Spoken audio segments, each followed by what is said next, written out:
അപകടങ്ങളും രോഗങ്ങളും ഒക്കെ പലരെയും പലതരത്തിൽ തളർത്താറുണ്ട്.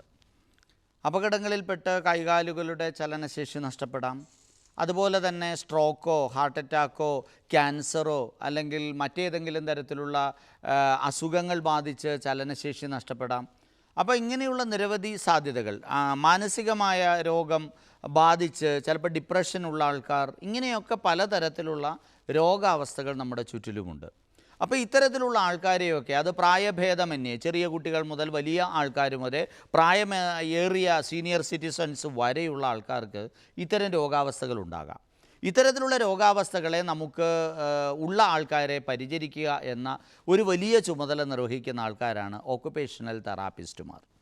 ഒക്കുപേഷണൽ തെറാപ്പിയുടെ സാധ്യത എന്ന് പറയുന്നത് ലോകം മുഴുവനും ജെറിയാട്രിക് കെയർ എന്ന് പറയുന്നത് പ്രായമായ ആൾക്കാരെ പരിശീലിപ്പിക്കുകയാണെങ്കിൽ, അവരെ പരിചരിക്കുകയാണ് എങ്കിൽ, ഇവിടെ പ്രായഭേദമന്യേ എല്ലാവരെയും അവരുടെ ചികിത്സയുമായി ബന്ധപ്പെട്ട് അവരുടെ ചലനക്ഷമതയുമായി ബന്ധപ്പെട്ട് ഒക്കെയുള്ള പരിചരണമാണ് ഇവിടെ പ്രധാനമായിട്ടും വരിക.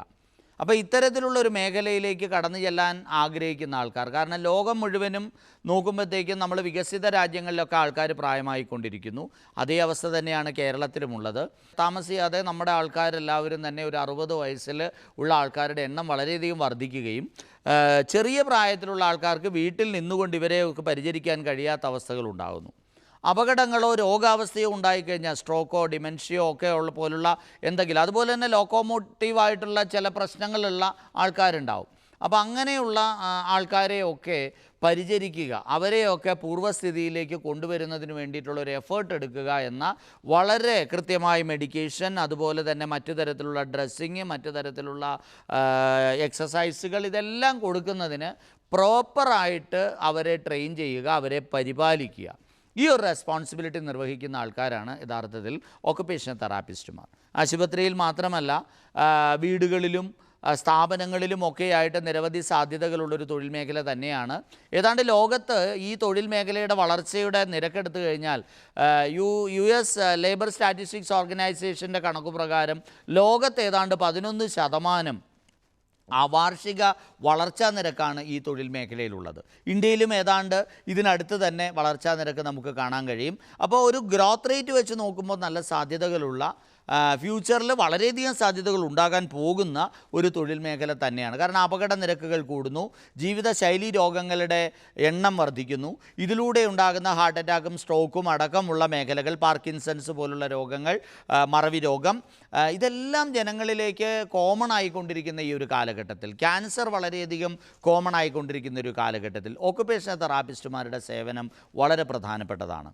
നമുക്ക് കേരളത്തിൽ ഓക്കുപേഷണൽ തെറാപ്പി പഠിക്കാനായിട്ട് +2 മാർക്കാണ് പരിഗണിക്കുക. ഫിസിക്സ്, കെമിസ്ട്രി, ബയോളജി പഠിച്ച് പുറത്തിറങ്ങിയിട്ടുള്ള കുട്ടികൾക്ക് അവരുടെ മാർക്കിനെ ബേസ് ചെയ്തിട്ടാണ് ഇവിടെ അഡ്മിഷൻ കിട്ടുക. LBS സെൻറ്റർ വഴിയാണ് സെൻട്രലൈസ്ഡ് അലോട്ട്മെൻറ്റ് നടക്കുന്നത്. അപ്പോൾ സ്വാഭാവികമായിട്ടും നമുക്ക് +2 റിസൾട്ടിൽ മാക്സിമം സ്കോർ ചെയ്ത് ഈ മേഖലയിലേക്ക് കടന്നു വരാൻ ആഗ്രഹിക്കുന്ന ആൾക്കാർക്ക് നല്ല ക്ഷമയോടെ, ഒരു സഹാനുഭൂതിയോടെ പ്രവർത്തിക്കാൻ കഴിയുന്ന, തൻ്റെ വർക്കിൽ കുറേയൊക്കെ എത്തിക്സ് കീപ്പ് ചെയ്യേണ്ട, സിസ്റ്റമാറ്റിക്കായിട്ട് കാര്യങ്ങളെ അപ്രോച്ച് ചെയ്യാൻ കഴിയേണ്ട, നല്ല ക്ഷമയോടുകൂടെ പ്രോപ്പറായിട്ടുള്ളൊരു കമ്മ്യൂണിക്കേഷൻ സ്കില്ല് ഡെവലപ്പ് ചെയ്യേണ്ട ഒരു മേഖല കൂടിയാണിത്.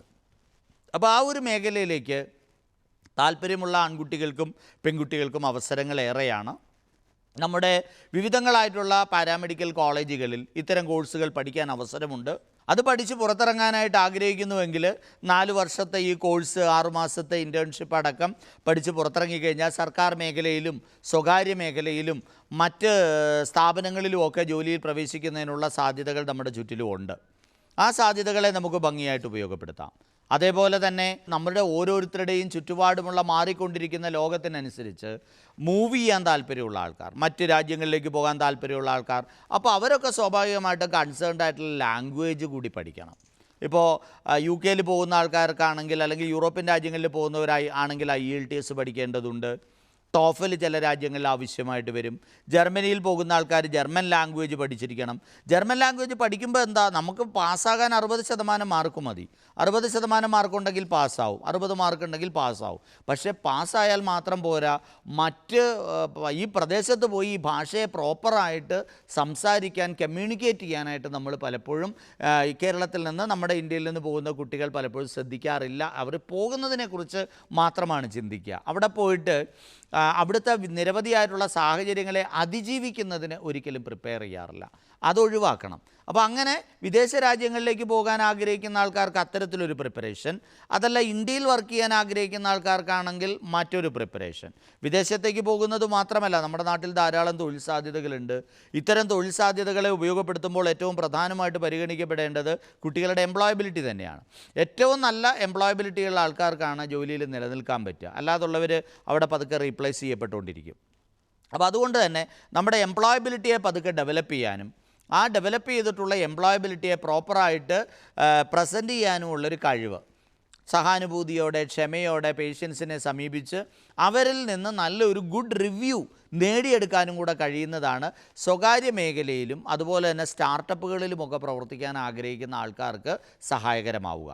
അപ്പോൾ നമ്മളുടെ ഓരോരുത്തരുടെയും താല്പര്യങ്ങൾക്കും ഇഷ്ടങ്ങൾക്കും അനുസരിച്ച് നമുക്ക് ചെയ്യാൻ കഴിയുന്ന, നമ്മളുടെ ഓരോരുത്തരുടെയും ഒരു പാഷനേറ്റ് ആയിട്ടുള്ളൊരു കരിയർ ആണ് ഇതെങ്കിൽ തീർച്ചയായിട്ടും വളരെയധികം സാറ്റിസ്ഫാക്ഷൻ തരുന്നൊരു തൊഴിൽ മേഖല തന്നെയാണ് ഇത്. ഇവിടെ മെഡിക്കേഷനുമായിട്ട് ബന്ധപ്പെട്ട കാര്യങ്ങൾ പഠിക്കേണ്ടതായിട്ടുണ്ട്.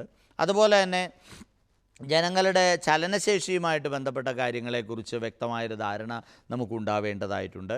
ക്രൈസിസ് മാനേജ്മെൻറ്റ്, CPR അടക്കമുള്ള ഫസ്റ്റ് എയ്ഡുമായിട്ട് ബന്ധപ്പെട്ട ട്രെയിനിങ്ങും ഒക്കെ ഇതിൻ്റെ കൂട്ടത്തിലുണ്ടാവും. അപ്പോൾ അതുമെല്ലാം സമയാസമയങ്ങളിൽ അപ്ലൈ ചെയ്യാൻ, രോഗിയുടെ അവസ്ഥകൾ കൃത്യമായിട്ട് മോണിറ്റർ ചെയ്യാനും അത് റെക്കോർഡ് ചെയ്യാനുമുള്ള ഒരു പ്രിപ്പറേഷൻ, ഇങ്ങനെ നിരവധിയായിട്ടുള്ള ഘടകങ്ങളാണ് ഇവിടെ പ്രധാനമായിട്ടും നമുക്ക് ആവശ്യമായിട്ടുള്ളത്. സഹകരണ മേഖലകളിൽ പ്രവർത്തിക്കുന്ന നിരവധി സ്ഥാപനങ്ങൾ ഇത്തരത്തിലുള്ള അല്ലെങ്കിൽ പലതരത്തിലുള്ള ഓർഗനൈസേഷൻസ് ഇത്തരത്തിലുള്ള ഓക്യുപ്പേഷണൽ തെറാപ്പിയുമായിട്ട് ബന്ധപ്പെട്ട മേഖലകളിൽ പ്രവർത്തിക്കുന്നുണ്ട്.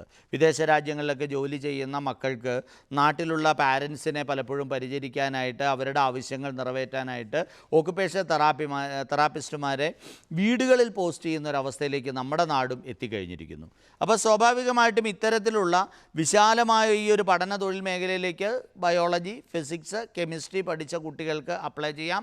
മാക്സിമം സ്കോർ നേടിയെടുക്കാൻ ശ്രമിക്കുക. കാരണം അഡ്മിഷനെ കുറിച്ച് ചിന്തിക്കുമ്പോൾ നമുക്ക് 300 index mark. Physics, chemistry, biology, science സബ്ജക്റ്റുകളുടെ മാർക്ക് ഏതാണ്ട് ഒരു 300 അടുത്തൊക്കെ നിൽക്കുന്നവർക്കാണ് പലപ്പോഴും ഗവൺമെൻറ് കോളേജുകളിലൊക്കെ അഡ്മിഷൻ കിട്ടുന്നത്. ഒരു 97% കുറവുള്ള ആൾക്കാർക്കൊന്നും പലപ്പോഴും കേരളത്തിൽ അഡ്മിഷൻ കിട്ടുന്നത് പ്രയാസമായിരിക്കും. അപ്പം നമ്മളുടെ കുട്ടികൾ വളരെ മികവുറ്റവരാണ്.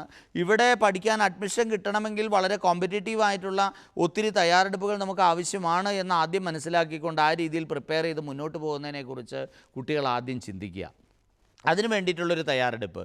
വളരെ കുറച്ച് കാലം നല്ല കമ്മിറ്റഡായിട്ട് പഠിച്ചു കഴിഞ്ഞാൽ ഈ സ്കോറൊക്കെ കുട്ടികൾക്ക് മേടിച്ചെടുക്കാൻ കഴിയും. മാർക്ക് മേടിക്കാൻ വേണ്ടിയല്ല നമ്മൾ പലപ്പോഴും പഠിക്കുന്നത്. നമ്മൾ പഠിക്കുന്നത് അറിവ് നേടുന്നതിനും കരിയർ ബിൽഡ് ചെയ്യുന്നതിനും വേണ്ടിയിട്ടാണ്. കരിയർ ബിൽഡ് ചെയ്യുക എന്ന് പറയുമ്പോഴത്തേക്കും നല്ല രീതിയിൽ സബ്ജക്റ്റ് നോളജോടുകൂടി പഠിച്ചിറങ്ങണം. ഇതുപോലുള്ള പാരാമെഡിക്കൽ കോഴ്സുകളിലേക്ക് പോകുന്നവർക്ക് സബ്ജക്റ്റ് നോളജ് ഇല്ല എങ്കിൽ അതവരുടെ കരിയറിലും അവരുടെ പഠനത്തിലും വലിയ ബുദ്ധിമുട്ടുകൾ സൃഷ്ടിക്കുന്ന സാഹചര്യം നമുക്ക് കാണാൻ കഴിയും. അതുകൊണ്ട് നല്ല രീതിയിൽ സബ്ജക്റ്റ് നോളജോടുകൂടെ, സബ്ജക്റ്റ് നോളജിന് എവിടെയെങ്കിലും പ്രശ്നമുണ്ടെങ്കിൽ ആദ്യകാലത്തെ ഒരു 6, 7, 8, 9, 10 ക്ലാസ്സുകളിലെയൊക്കെ 11 ക്ലാസ്സുകളിലെയൊക്കെ പുസ്തകങ്ങൾ ഒന്നുകൂടെ റിവൈസ് ചെയ്താൽ അതിലുള്ള കറക്ഷൻസ് ടീച്ചേഴ്സുമായിട്ടൊന്ന് സംസാരിച്ച് കഴിഞ്ഞാൽ തീരാവുന്ന പ്രശ്നങ്ങളേ ഉള്ളൂ. അപ്പോൾ ആ ഒരു രീതിയിൽ നമ്മളുടെ ഓരോരുത്തരുടെയും ചുറ്റും ഈ മികച്ച തൊഴിൽ സാധ്യതയെ ഒന്ന് ഭംഗിയായിട്ട് ഉപയോഗപ്പെടുത്തുന്നതിനെക്കുറിച്ച് നമുക്ക് ചിന്തിക്കാം.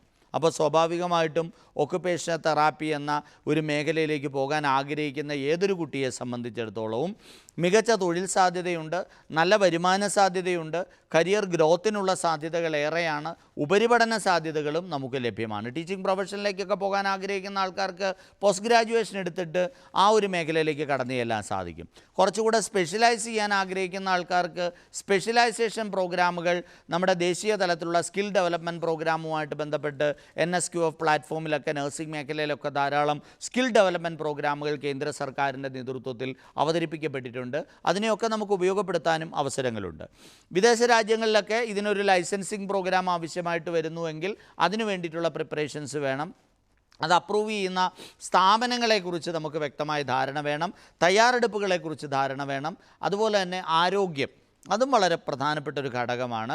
നമ്മൾ മറ്റു തരത്തിലുള്ള ഡിസബിലിറ്റി ഉണ്ട് എങ്കിൽ, ഏതെങ്കിലും തരത്തിലുള്ള പോരായ്മകൾ നമുക്കുണ്ട് എങ്കിൽ, അത് ശാരീരികം മാത്രമല്ല മാനസികമായിട്ടുള്ള പോരായ്മകളും ഉണ്ട് എങ്കിൽ, ചില സാഹചര്യങ്ങൾ ചില ആൾക്ക് പെട്ടെന്ന് ദേഷ്യം വരുന്ന ക്യാരക്ടറുള്ള ഒരാളാണ്, തീർച്ചയായിട്ടും ഇത്തരം മേഖലകളിൽ നമുക്ക് പ്രവർത്തിക്കാൻ കഴിയില്ല. ഞാൻ അതാണ് ഡിസബിലിറ്റി എന്നതുകൊണ്ട് ഉദ്ദേശിച്ചത്. അപ്പോൾ അത്തരത്തിലുള്ള ഡിസബിലിറ്റീസ്, പെട്ടെന്ന് ദേഷ്യം വരാൻ പാടില്ല. അതുപോലെ തന്നെ അലസത, രോഗി അവിടെ നമ്മൾ ഏതെങ്കിലും തരത്തിലുള്ള ഒരു നീഡ് ആവശ്യം പറയുകയാണ്, അല്ലെങ്കിൽ ആവശ്യം നമ്മൾ നോക്കിക്കണ്ട് ചെയ്യാതിരിക്കുന്ന അവസ്ഥ, എല്ലാം നോക്കിക്കണ്ട് കൃത്യമായിട്ട് ചെയ്യുന്ന ഒരവസ്ഥ, അതും എല്ലാം വളരെ പ്രധാനം. മോണിറ്ററിങ്, പ്രോപ്പർ മോണിറ്ററിങ്, എന്തെങ്കിലും പോരായ്മകളുണ്ടെങ്കിൽ പെട്ടെന്ന് അതിൻ്റെ റെമഡിയൽ എന്താണ് എന്നുള്ളതിനെക്കുറിച്ച് ചിന്തിക്കാനും അത് അപ്ലൈ ചെയ്യാനുമുള്ള മികവ്, അങ്ങനെയുള്ള ഒരു തയ്യാറെടുപ്പ് ഇവിടെ വളരെ പ്രധാനപ്പെട്ട ഘടകമാണ്. അപ്പോൾ സ്വാഭാവികമായിട്ടും നമ്മളുടെ ചുറ്റുപാടുമുള്ള ഈ ലോകം വളരെയധികം ഡിമാൻഡ് ചെയ്യാൻ പോകുന്ന 11% വാർഷിക വളർച്ചാ നിരക്കെന്ന് പറയുന്നത് ഏതാണ്ട് ഒരു 10 വർഷം കൊണ്ട് നേരെ ഡബിളാകുന്നു, അല്ലെങ്കിൽ ഒരു 9 വർഷം കൊണ്ട് അത് നേരെ ഡബിളാകുന്നു എന്നുള്ളതാണ്. ഇന്ന് വർക്ക് ചെയ്യുന്ന ആൾക്കാരുടെ ആകെ എണ്ണത്തിൻ്റെ നേരെ ഇരട്ടിയിലേക്ക് എത്തുന്നു എന്നുള്ളതാണ് ഡിമാൻഡ്, മാർക്കറ്റ് ഡിമാൻഡ്. അതിനനുസരിച്ചിട്ടുള്ളൊരു സപ്ലൈ ശരിക്കും പറഞ്ഞാൽ നമുക്ക് ഇല്ല എന്നതും ഒരു ഫാക്റ്റാണ്. കാരണം എല്ലാ കുട്ടികളും പൊതുവേ കോമൺ ആയിട്ട് കേൾക്കുന്ന 1-2 പഠന മേഖലകളുണ്ട്. അതിലൊന്നാണ് നഴ്സിംഗ്, രണ്ടാമത്തേത് BPharm, മൂന്നാമത്തേത് MLT. ഇതിനപ്പുറത്തേക്കുള്ള മേഖലകൾ പൊതുവെ കുട്ടികൾ ശ്രദ്ധിക്കാറില്ല. അത്തരത്തിലുള്ള പാരാമെഡിക്കൽ കോഴ്സുകളെക്കുറിച്ച് ചിന്തിക്കാറില്ല. ഇതും പാരാമെഡിക്കൽ മേഖലയാണ്. അതേപോലെ തന്നെ ആശുപത്രിയുമായി ബന്ധപ്പെട്ട്, രോഗിയുമായി ബന്ധപ്പെട്ട് വളരെ അടുത്തിടപഴകാനും വളരെ ഭംഗിയായിട്ട് പ്രവർത്തിക്കാനും കഴിയുന്ന മേഖലയാണ്.